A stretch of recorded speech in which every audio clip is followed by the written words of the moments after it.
आज पढ़ेंगे गिब्स मुक्त ऊर्जा। उष्मा भंडार के संपर्क में यदि निकाय हो और दोनों साम्यावस्था में हो तब इस एनर्जी, कौन सी एनर्जी को हम गिब्स मुक्त ऊर्जा कहेंगे वो यहाँ पे हम पढ़ेंगे। हमारे पास कोई उष्मा भंडार है और उष्मा भंडार किसे कहते हैं ये आपने पहले भी कई बार पढ़ चुके हैं कि यदि ऐसा निकाय जिसमें बहुत सारी ज़्यादा मात्रा में उष्मा हो, यानी उसका ताप हमेशा उच्च हो, कितनी भी उष्मा निकाल लें फिर भी उसका ताप उच्च बना रखे, उसको उष्मा भंडार कहते हैं। जिसकी आंतरिक ऊर्जा अन्य निकायों जिसके साथ ये अन्योन्य क्रिया करता है की तुलना में बहुत ही अधिक होती है, जिसके परिणामस्वरूप उष्मा भंडार की अवस्था किसी अन्य निकाय से अन्योन्य क्रिया करते समय अपरिवर्तित रहती है। अर्थात जब उष्मा भंडार किसी अन्य निकाय से अन्योन्य क्रिया करता है तो दोनों निकायों के मध्य ऊर्जा विनिमय होने पर भी उसके परम ताप तथा माध्य ताप में कोई परिवर्तन नहीं होता है। मान लीजिए कि एक निकाय ए एक उष्मा भंडार निकाय ए डैश के साथ तापीय संपर्क में है। ये यहाँ पे चित्र बता रखा है। ये एक ए निकाय है, यहाँ पे पिस्टन लगा हुआ है और ये ए डैश एक उष्मा भंडार है जिसके संपर्क में है। यहाँ से ये उष्मा ले या दे सकता है। इसका दाब माध्य पी डैश है और इसका ताप है टी डैश, वो दोनों परिवर्तित नहीं होते हैं।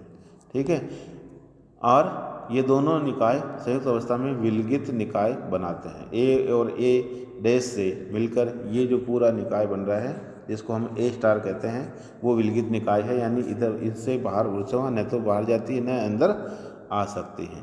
इनकी ऊर्जा नियत रहती है। यदि निकाय ए के अवस्था परिवर्तन में परिवर्तन होता है और माना कि वो ए डैश के आयतन में परिवर्तन इस प्रकार हो कि संयुक्त निकाय का आयतन नियत रहे, यानी वी स्टार जो है, वी स्टार क्या बता रहा है यहाँ पे ए और ए डैश से मिलकर जो ए स्टार निकाय बना है उसका आयतन, ये ए निकाय का आयतन और ये ए डैश का, तो ये वी प्लस वी डैश के बराबर हो गया। अब वी स्टार चूँकि कांस्टेंट है तो उसका अवकलन करेंगे तो जीरो आ जाएगा, तो हमारे पास क्या रह जाएगा D V plus D V dash equal to zero. दोनों को उधर ले जाएंगे तो D V equal to minus D V dash हो जाएगा, यानी एक के आयतन में वृद्धि होगी तो दूसरे के आयतन में कमी होगी, मतलब उतना ही, इसलिए दोनों का मान बराबर होते हुए ऋणात्मक मान के बराबर लिख सकते हैं। परंतु उष्मा भंडार का आयतन इतना बड़ा होता है कि उसके दाब और ताप में कोई परिवर्तन नहीं होता है। अब मान लिया कि निकाय ए किसी स्थूल प्राचाल द्वारा, जिसको वाई लिख रहे हैं, उससे बताया जाता है और यह प्राचाल ऊर्जा भी हो सकती है। ठीक है ना। ऐसी स्थिति में संयुक्त निकाय जो ए स्टार था, जो कि ए और ए डैश से मिलकर बना है, में निकाय ए के प्राचाल वाई तथा वाई प्लस डेल्टा वाई, एक परास ले लिया आपने, के माध्य जो ऊर्जा स्तरों की संख्या कितनी है एन डैश है और एन डैश वाई का फलन है। तो यह निकाय ए तथा ए डैश में इसी प्राचाल अंतराल के लिए अभिगम्य अवस्थाओं की संख्या के गुणनफल के बराबर हो जाएगा। प्रायिकता के नियम से है, कोई खास बड़ी बात नहीं कह रहा है ये यहाँ पे। Omega star equal to omega into omega dash. ठीक है, ये अभिगम्य अवस्थाओं की संख्या ए स्टार की, ये ए की और ये ए डैश की। तो ए और ए डैश की अभिगम्य अवस्था का गुणनफल ए स्टार की अभिगम्य अवस्थाओं के बराबर होना चाहिए। और हम जानते हैं अगर इसका लोगरिथम ले लें, लघु गुणक, ठीक है, तो ये दोनों के अलग अलग लघु गुणक के योग के बराबर होगा प्रॉपर्टी से। परंतु एंट्रोपी की परिभाषा हम जानते हैं, एंट्रोपी एस क्या होता है, के लोग ओमेगा होता है। अभिगम्य अवस्थाओं की वोल्टेज मान नियतांक से गुणनफल क्या बताता है, निकाय की एंट्रोपी को व्यक्त करता है। तो यहाँ पे इस सूत्र को काम में लेंगे और के से ऊपर इसको गुणा कर दें दोनों तरफ, तो ये भी के लोग ओमेगा, ये तो एस डैश वाई हो जाएगा, ये एस वाई हो जाएगा और ये एस स्टार के लिए हो जाएगा। तो हम कह सकते हैं ए स्टार की जो एंट्रोपी है वो ए और ए डैश निकायों की एंट्रोपी के योग के बराबर होती है। और यदि प्राचाल के मान y इजिकल टू एक पर्टिकुलर आपने औसत मान ले लिया y बार पर, दोनों क्या निकाय परस्पर संतुलन अवस्था में आ जाते हैं, तो संयुक्त निकाय के प्राचाल का मान y तथा y प्लस डेल्टा वाई के मध्य होने की जो प्रायिकता है वो p हम पहले प्रूव कर चुके हैं, वही वापस काम में ले रहे हैं। p equal to P maximum exponential delta S star by K. ठीक है ना। हम जानते हैं निकायों के अन्योन्य क्रिया करने पर परिवर्तन उस ओर अग्रसर होता है जिस ओर एंट्रोपी के मान में वृद्धि होती है तथा एंट्रोपी के उच्चतम हो जाने की स्थिति में निकाय संतुलन अवस्था में आ जाता है।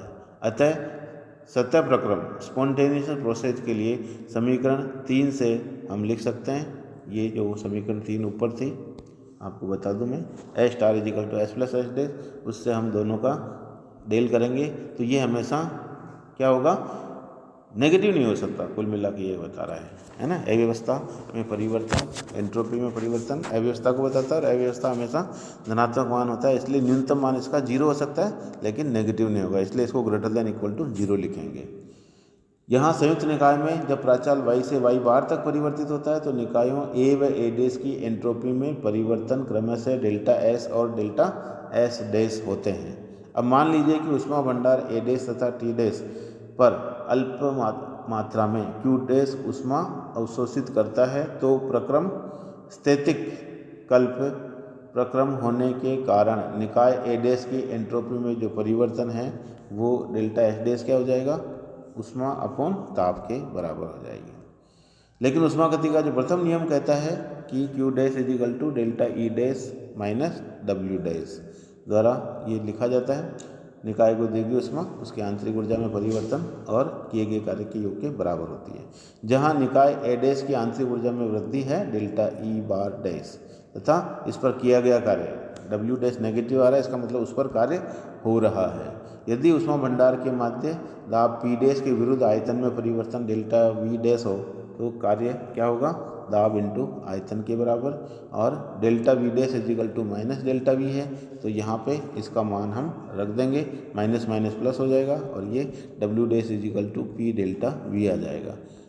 विलगित निकाय से हम तो A और A डैश की जो ऊर्जाएं हैं E बार और E बार डैश वो E स्टार के बराबर होगी, ये नियतांक होगा। अवकलन करेंगे तो डेल्टा E बार ये क्या हो जाएगा, 0 हो जाएगा, और E plus E dash equal to 0, तो डेल्टा E डैश एक दूसरे ले जाएंगे तो वो उसके ऋणात्मक मान के बराबर आ जाएगा। अतः समीकरण 7 में ये मान रख देंगे तो हमारे पास Q डैश का मान आ जाएगा, और डेल्टा S डैश तो क्या था, Q डैश अपॉन T, तो ये Q डैश का मान यहाँ रख दिया तो ये A निकाय की एंट्रोपी में परिवर्तन आ जाएगा। और डेल्टा S डैश का मान समीकरण 5 में रख देंगे जो कि हमारे पास ये थी, ठीक है। यहाँ पे डेल्टा S डैश का मान रख दिया तो ये समीकरण आ जाएगी, और ये ग्रेटर देन इक्वल टू 0 के बराबर है। T डैश एलसीएम ले लिया तो ये हमारे पास जो समीकरण है वो बता रहा है कि ये ग्रेटर देन इक्वल टू 0 है। और वो जो अंश जो आ रहा है उसमें चूंकि T डैश और ये सब कांस्टेंट है तो डेल को हम बाहर भी ले सकते हैं, ये सब अंदर चले जाएंगे, और ये समीकरण अंदर जो डेल के साथ जो राशि आ रही है उसको G नाम दे दिया, G equal to E bar plus V dash V minus, क्योंकि इसकी इकाई PV कार्य को बता रहा है, TDS ऊष्मा को बता रहा है, E ऊर्जा को बता रहा है। ऊष्मा, ऊर्जा और कार्य तीनों एक ही चीज़ है। ऊष्मा गति के प्रथम नियम में पढ़ा था, उसको हम एक ऊर्जा के रूप में मान सकते हैं, उसको नाम दे दिया G, ठीक है। ऊष्मा भंडार के ताप TDS नियत होते हैं, इसलिए हम नया फलन एक नाम दे दिया कैपिटल G, और उसको परिभाषित कर दिया G bar equal to E bar plus V dash V minus T dash S। तो समीकरण 9 को हम लिख सकते हैं delta S dash equal to minus delta G upon T dash greater than equal to 0, और या माइनस को हटाएंगे तो हम क्या लिख सकते हैं, delta S star less than equal to delta G by T dash लिख सकते हैं, ठीक है। और वो इस तरह से हम कह सकते हैं delta G dash less than equal to 0, इससे आ रहा है क्रॉस गुणा करने के बाद। यानी जब दो समान निकाय संपर्क में होते हैं तो T व दाब P अपरिवर्तित रहते हैं, परंतु निकाय की आंतरिक ऊर्जा E बार, एंट्रोपी S, आयतन V, गिब्स ऊर्जा फलन G दुगुने हो जाते हैं। इस प्रकार चर T व P मात्रा स्वतंत्र होते हैं, परंतु E बार, S, V और G मात्रा चर पर निर्भर करते हैं। अतः चर ताप T व दाब P अविस्तारात्मक या मात्रा स्वतंत्र चर कहलाते हैं, और E बार, S, V, G extensive variable कहलाते हैं। समीकरण 11 को पुनः लिखने पर इस तरह से, जैसा भी मैंने बताया था, इसका मतलब संतुलन अवस्था में G का मान न्यूनतम होता है। Delta G greater less than equal to 0 का मतलब क्या होगा, G 0 होता है, डेल्टा G 0 होता है तो इसका मतलब G कांस्टेंट होता है, ठीक है। और ये नेगेटिव आ रहा है, इसका मतलब ये न्यूनतम होता है, अधिकतम मान, और न्यूनतम मान को हम कांस्टेंट मानते हैं, तो यहाँ पे कांस्टेंट कौन सा होगा, न्यूनतम मान कहलाएगा। तो समीकरण ये जो 12 है delta G less than equal to 0, इसको शब्दों में क्या लिखेंगे कि किन्हीं दो निकायों के परस्पर अन्योन्य क्रिया करने से उसके संयुक्त निकाय की एंट्रोपी में वृद्धि होती है अथवा गिब्स फलन के मान में कमी होती है, और संतुलन अवस्था में चूंकि एंट्रोपी उच्चतम हो जाती है, अतः गिब्स फलन जी का मान इस प्रकार अन्योन्य क्रिया में न्यूनतम हो जाता है। और सारांश में यह कह सकते हैं कि जब एक निकाय को स्थिर दाब एवं ताप वाले ऊष्मा भंडार के संपर्क में रखते हैं तो निकाय की साम्यावस्था के लिए आवश्यक होगा कि जी का मान क्या हो जाए, न्यूनतम हो।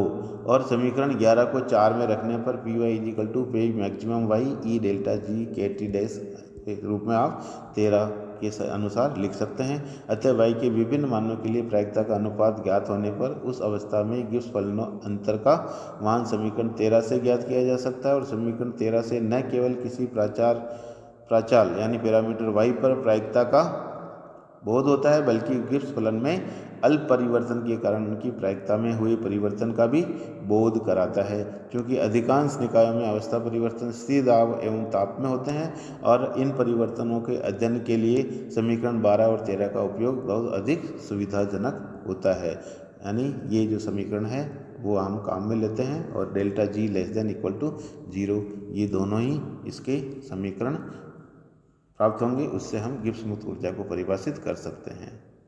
धन्यवाद।